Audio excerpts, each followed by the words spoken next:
ম্যাথসটা পড়ো।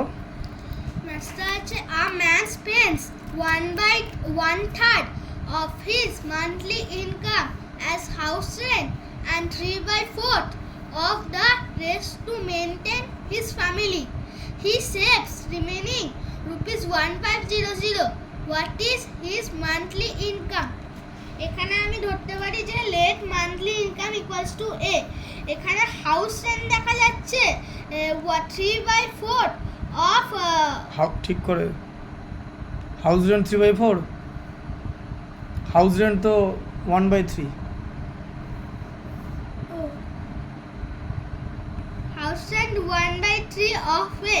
এখানে আমি লিখতে পারি 1/3 ইন্টু এ, মাল্টিপ্লিকেশন করে দেখা যাচ্ছে a/3। তাহলে ওর কাছে এখন কত মানি লেফট আছে? তাহলে এখান থেকে আমি a মাইনাস a/3, মানে এটা বলতেই পারি a/1 মাইনাস a/3। এলসিএম হচ্ছে 3, 1 into 3 equals to 3, 3a minus a equals to 2a। আর এখানে লেখা আছে যে ফ্যামিলি মেনটেন। এবার ফ্যামিলি মেনটেনকে আমি যদি বার করতে যাই তাহলে 3/4 হচ্ছে 3/4 কেন বললো? কারণ বলেছে দেখো এই ওর ইনকাম ছিল এ, সেখান থেকে হাউস রেন্ট দিয়েছে a/3, তাহলে হাউস রেন্ট দেওয়ার পর কত টাকা বাকি আছে? 2a/3। কারণ এবার ফ্যামিলি মেনটেন করতে যে টাকাটা বাকি ছিল, হাউস রেন্ট দেওয়ার পর যে মানিটা লেফট ছিল তার 3/4 ও ফ্যামিলি মেনটেন করেছে। তাহলে হাউস রেন্ট দেওয়ার পর কত মানি লেফট ছিল? 2a/3।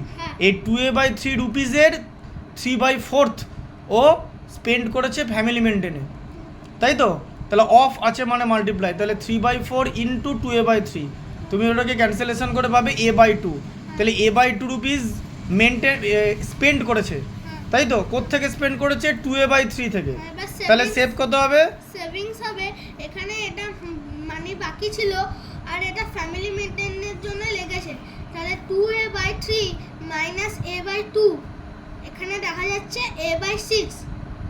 এরপর এখানে লেখা আছে এটা অ্যালজেব্রিক এক্সপ্রেশন। তাহলে অ্যালজেব্রিক এক্সপ্রেশনে তোমার সেভিংস এলো a/6, তাই তো? আবার এখানে নিউমেরিক্যালে দিয়েছে 1500, তাহলে তোমাকে algebraic expression is equal to numerical করতে হবে, তাই তো? তুমি ইকুয়েশন ফর্ম করবে, তাই তো? তাহলে a/6 ইকুয়াল টু 1500। এবার 6টা বলো নিচে আছে, তাহলে 6টা যদি রাইট সাইডে নিয়ে যেতে হয় মাল্টিপ্লিকেশন করতে হবে। 1500 ইন্টু 6 মানে 9000, তাই তো? তাহলে এবার এ মানে কি, কিসের ভ্যালু দেওয়া ছিল? Monthly income. তাহলে his monthly income is 9000 rupees. ঠিক আছে? দেখো বুঝতে পারলে তো?